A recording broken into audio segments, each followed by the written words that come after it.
et urbanistes, et je leur apporte le discours des autres acteurs de la ville.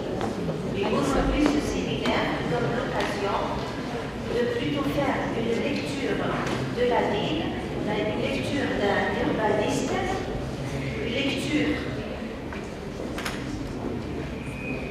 verticale de la ville en tant que système composé de la sphère politique, économique, sociale, et qui sont contenus dans un cadre physique, et de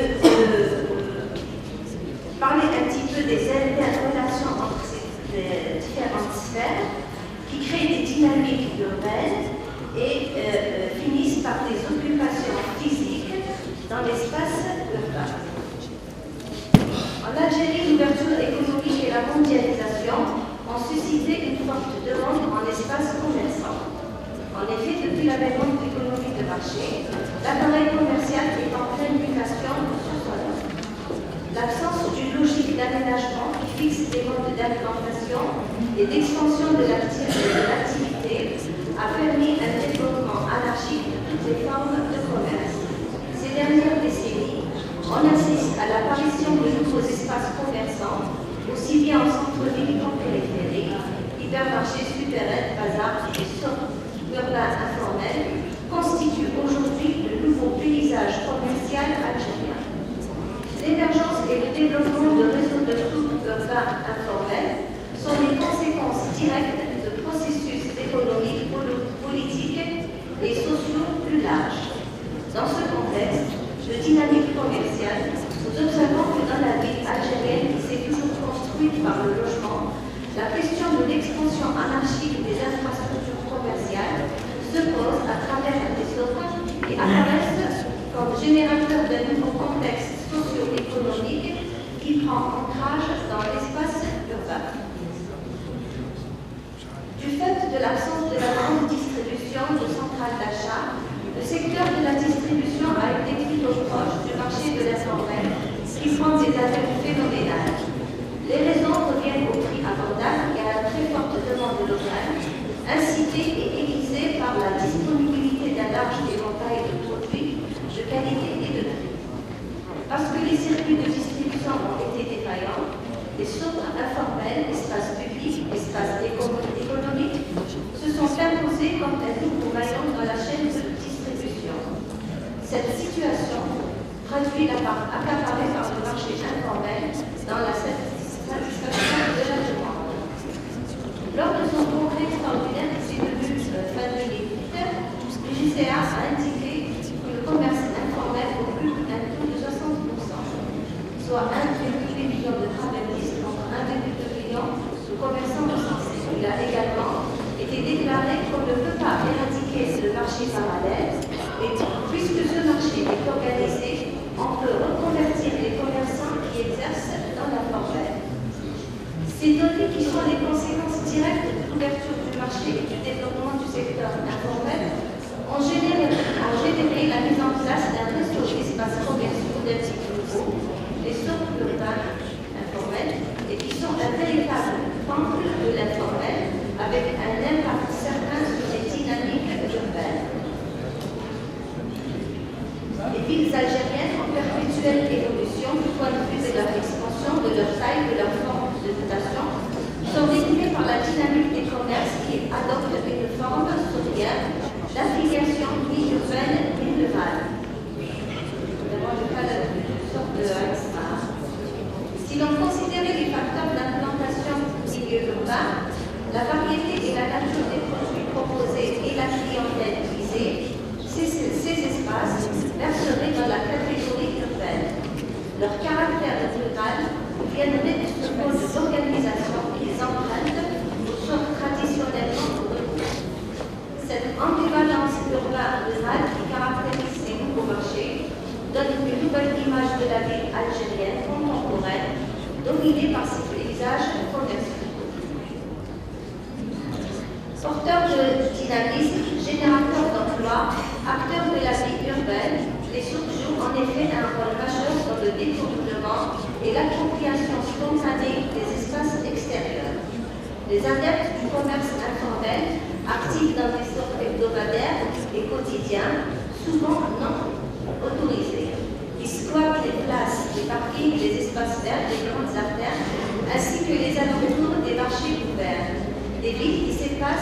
s'efface au profit des espaces marchands qui se comportent en véritables maîtres des villes. Le ministère du Commerce a recensé près de 732 places de marchés informels à travers le territoire national.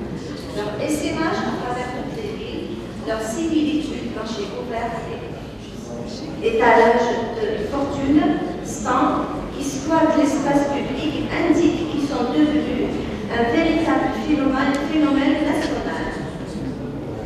Les shops informels sont présents dans les différents tissus des villes.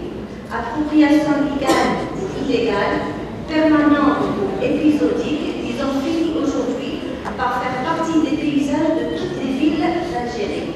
Leur présence tient à la fois d'un phénomène de résurgence, donc de réapparition, et d'adaptation à de nouveaux besoins.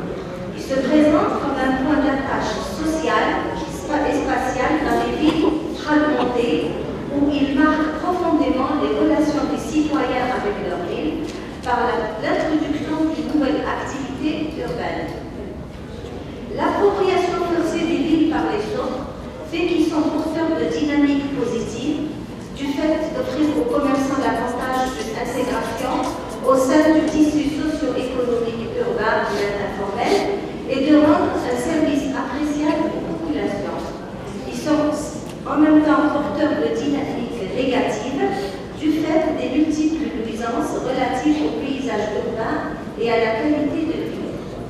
Leur présence a également entraîné un processus d'exclusion de la fonction résidentielle et d'autres fonctions au profit de la prolifération de commerce. Ils donnent aux habitants le sentiment d'être en marge et à côté de la vie urbaine, de la vie de quartier et de la vie de proximité. De plus, avec leurs piquets, leurs baraques et leurs tâches urbaines et états de fortune, ils donnent aux villes une image négative de précarité.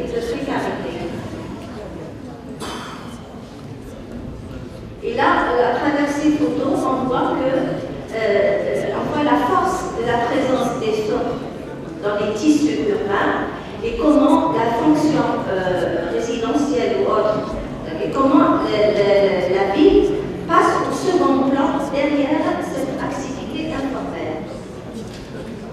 Donc là, l'accès d'un bâtiment était complètement caché par les étalages. La façade, elle disparaît derrière les tapis. L'accès à l'école est complètement obstrué. Même les toilettes publiques sont détournées de leur usage. Donc les soupes urbains génèrent de nouveaux ordres et désordres qui se répercutent sur l'image et le fonctionnement des villes.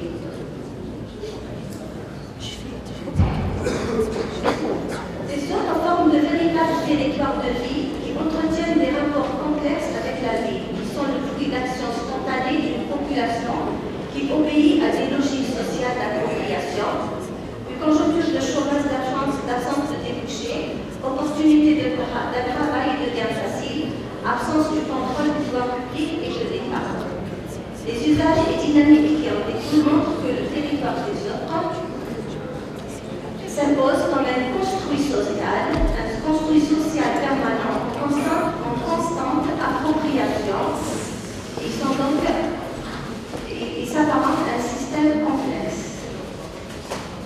Et l'occupation urbaine de ces lieux a longtemps été laissée aux seules forces sociales, car les villes ne disposent pas d'instruments pour le contrôle et la prise en charge réelle de cette nouvelle activité urbaine.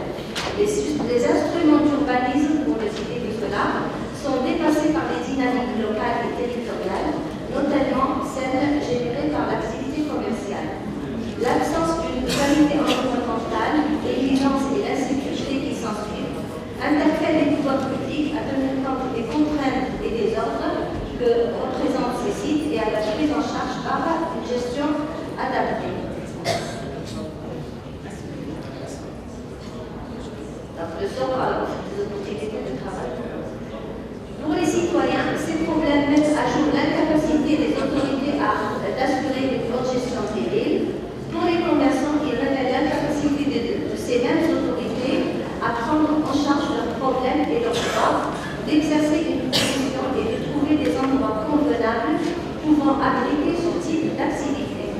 En réalité, ils constituent de véritables territoires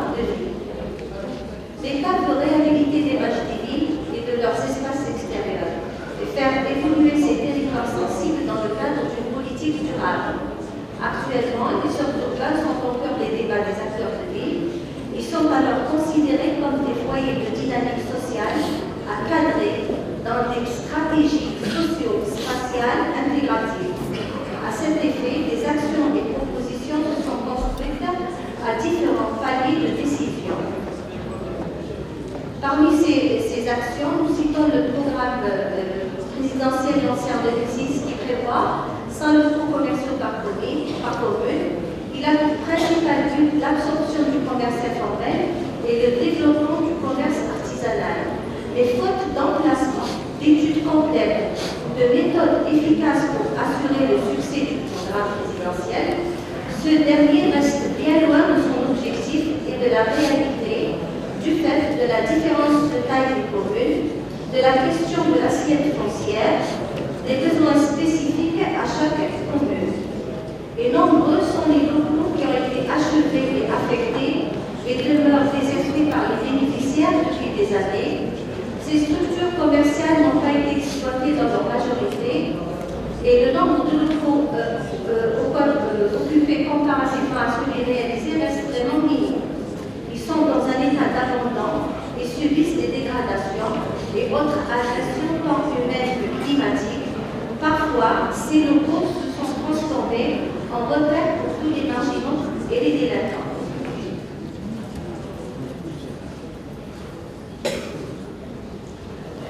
La réalité du terrain montre que ce projet est un échec et que, loin d'apporter une solution, il a créé une nouvelle problématique. Les raisons de l'échec des locaux, comme les appellent les locaux du président, sont multiples. D'abord, le choix des lieux d'implantation isolés et souvent à l'extérieur des agglomérations, ce qui ne facilite pas leur fréquentation.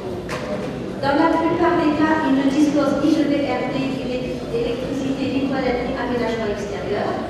Leur isolement pose un problème de sécurité. Leur conception sur ce niveau n'est pas appréciée et leurs surfaces sont jugées insuffisantes. Le ministère de l'Intérieur et des collectivités locales, en collaboration avec les wilayas, poursuivent une opération de lutte contre le commerce informel et l'utilisation anarchique des espaces publics. Les 1541 communes du pays sont à cet effet touchées par cette mesure qui s'attaque au commerce des sortes hebdomadaires informels. Cette ambition partagée envisage des solutions adaptées à chaque situation. Au niveau du Sénat, afin de venir à bout des marchés informels, les sénateurs ont appelé le ministre du Commerce à réactiver les patrimoines délaissés et exploiter les réseaux orphelins et espaces de distribution et de commercialisation créés tout dans l'économie centralisée. Les directions du commerce, afin d'assurer un meilleur encadrement du commerce informel et mieux organiser les offres, les directions du commerce prévoient depuis 2010 des plans d'action à travers le pays. Leurs axes d'intervention adoptent des stratégies suivantes: l'adoption d'une démarche concertée pour une bonne prise en charge du commerce informel, l'assainissement des commerces parasitaires installés sur la voie publique, l'organisation des marchés hebdomadaires en relation avec les affectés concernés et l'insertion des commerçants dans le circuit légal. Les directions régionales du commerce et principales DPI ont demandé à l'ensemble des présidents des affectés de déterminer leurs besoins à marché des structures commerciales afin de les doter de marchés de proximité. Oui, d'accord. Bon, il y a eu des plans d'action à travers les pays d'Algérie. Mais ce qui est intéressant à noter au niveau de la vidéo Constantine, c'est que à Aïs-Mara, la délocalisation, pour délocaliser le marché de Aïs-Mara, l'APC a fait le choix du site en s'appuyant sur un instrument d'urbanisme qui est le POS. Et ça, c'est un point positif. Le choix du terrain n'a pas été décidé par une personne dans un homme. Donc, le cadre de l'ASMA révèle la volonté et la prise en charge des séjours dans un cadre réglementaire. Donc, je pense que je vais la conclusion. L'expansion et la mutation des sources informelles algériennes tient à la fois d'un phénomène global de mondialisation et d'ouverture commerciale qui a trouvé une forme locale dans les villes algériennes et de son adaptation à de nouveaux besoins. Dans tous les cas, les choses semblent s'installer de manière durable dans les villes. La généralisation de ce phénomène qui perdure depuis des décennies et sa prise en charge par les pouvoirs publics sont les meilleurs indicateurs de son embrassement et sa reconnaissance.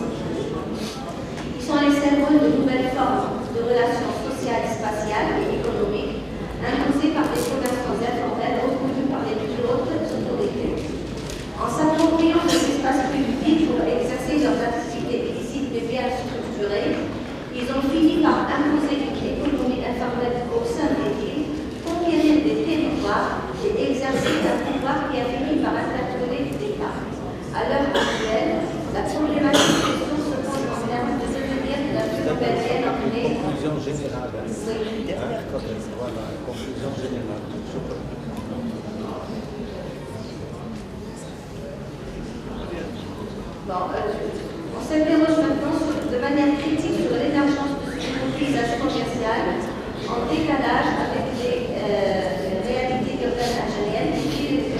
Là, c'est concernant les réalisations qui ont été faites des marchés de proximité. Ils sont en décalage avec les réalités urbaines qui privilégient la mise en place de structures commerciales inadéquates au détriment de la mise sur pied de véritables outils d'appropriation de la vie